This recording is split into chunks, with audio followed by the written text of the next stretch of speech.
Sir Japan పోయిండు, sir America పోయిండు, sir అటు పోయిండు ఇటు పోయిండు అని చెప్పుకునుడేనా ఎప్పుడు?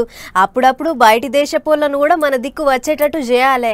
మనం అడగకుండానే వాళ్ళంతటా వాళ్ళే పెట్టుబడులు పెట్టేటట్టు చేసుకోవాలి. ఇగో ఏపీ సర్కార్ వాళ్ళు ఇప్పుడు గిసొంటి కార్యమే చేస్తుర్రు. పారి అట్లా విశాఖపట్నం దాకా పోయొద్దాం. సముద్రం ఒడ్డున పెట్టుబడుల జాతర జోరుగా నడుస్తుంది పోన్రి. ఎక్కడెక్కడ వాళ్ళంతా విశాఖపట్నం బాట పట్టిండ్రు. సర్కార్ వాళ్ళు పెట్టిన మీటింగ్కి వచ్చి తీరొక్క తీరులో ముచ్చట్లు చెప్తుండ్రు. 70 దేశాల నుంచి వచ్చిండ్రట చుట్టాలు. అట్లనే ఉపరాష్ట్రపతి, సీఎం చంద్రబాబు సారు, సెంటర్ మంత్రులు, తతిమ లీడర్లంతా పోయిండ్రు.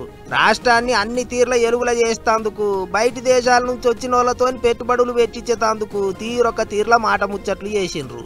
ఎట్లయితే గూగుల్ కంపెనీ వాళ్ళు డాటా సెంటర్ తెరుస్తామన్నారు, గట్లనే రిలయన్స్ కంపెనీ వాళ్ళు కూడా ఓ డాటా సెంటర్ తెరుస్తామని సర్కారులతో దస్కతులు చేసుకుంటారట.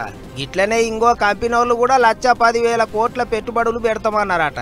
ఇవే కాదు, ఇంకా మస్తు మంది ఏపీలో వాళ్ళ కంపెనీలు తెరవనికే చూస్తున్నారట.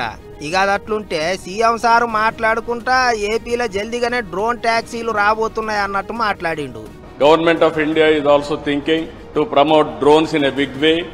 Recently, our Honorable Prime Minister has announced Drone City, how we are going to produce drones for all use cases.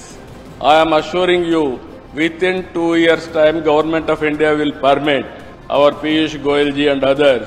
We are going to launch drone taxis in India, that too from Andhra Pradesh. It is not far away.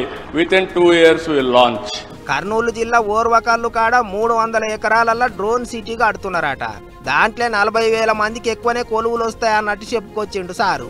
ఇక్కడితోనే ఒడిసిపోలేదు, శనివారం కూడా బయటి దేశపోళ్లతోని మీటింగులు గట్టిగానే ఉన్నాయా అంటున్నారు. మరిగా ఆఖరికి ఎన్ని లక్షల కోట్ల పెట్టుబడులు చేతికి అందుకుంటారో చూడాలి ఏపీ సర్కార్ వాళ్ళు. ఏమైనా పెద్ద పెద్ద కంపెనీలను తీసుకొచ్చి 10 మందికి పని దొరికేటట్టు చేసుడంటే మంచి ముచ్చట్నే కదా అనుకుంటారు ఇప్పుడు చాలా మంది.